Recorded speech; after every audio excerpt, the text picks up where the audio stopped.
Good afternoon po sa inyong lahat.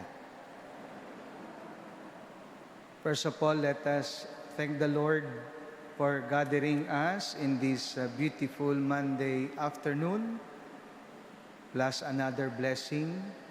No, we are here simply because we are visited by the pilgrim image of the Our Lady of Guadalupe. So napalaking biyaya po at nandito sa ating Mother Church at nandito ho tayo to once again ask the intercession of Our Lady of Guadalupe. But my dear brothers and sisters, I hope that the readings today would continue to inspire us and allow ourselves to be transformed by the power of the Word of God, especially the Gospel of today. Because if you will ask me, the Gospel of today is basically an invitation to treat everyone equally, whether this or that person is good or not suitable to us. The invitation is very clear to throw away our mindset of revenge. Often this seems impossible to do.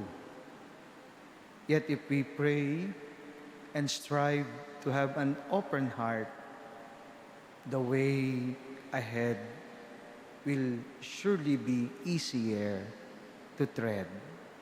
Of course, with God's grace. No to retaliation. Instead, we should forgive, give, lend, and go extra mile.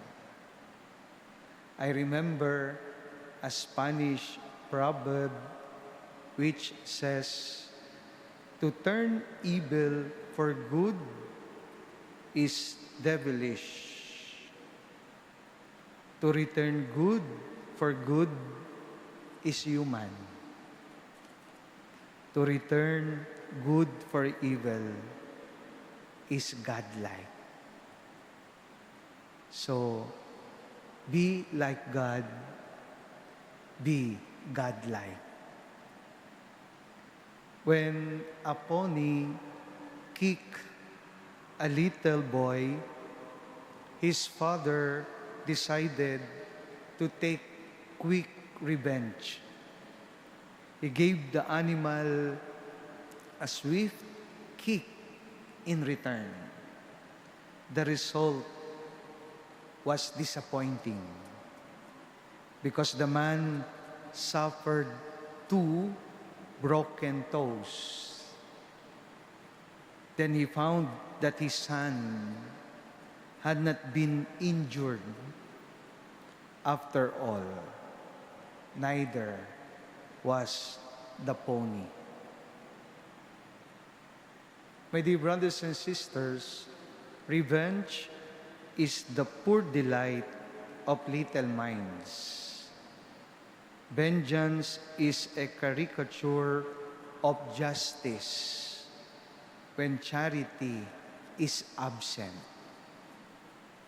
We might get the notion that an eye for an eye and a tooth for a tooth is a form of justice. Justice, by all forms, is charity in external expression because it restores rather than destroy, reclaims rather than the abandoned relationships. So vengeance, on the other hand, usually get people at odds with each other, whether they try to get even. So the Lord is cunning to use of symbols like cheek, shawl, and the load only to emphasize the need to overcome the spirit of vengeance. This is one of the hardest teachings of our Lord.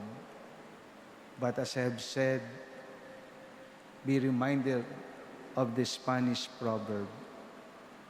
We can do this by, of course, trying to follow our Lord. And that is to continue to be like God and be God-like.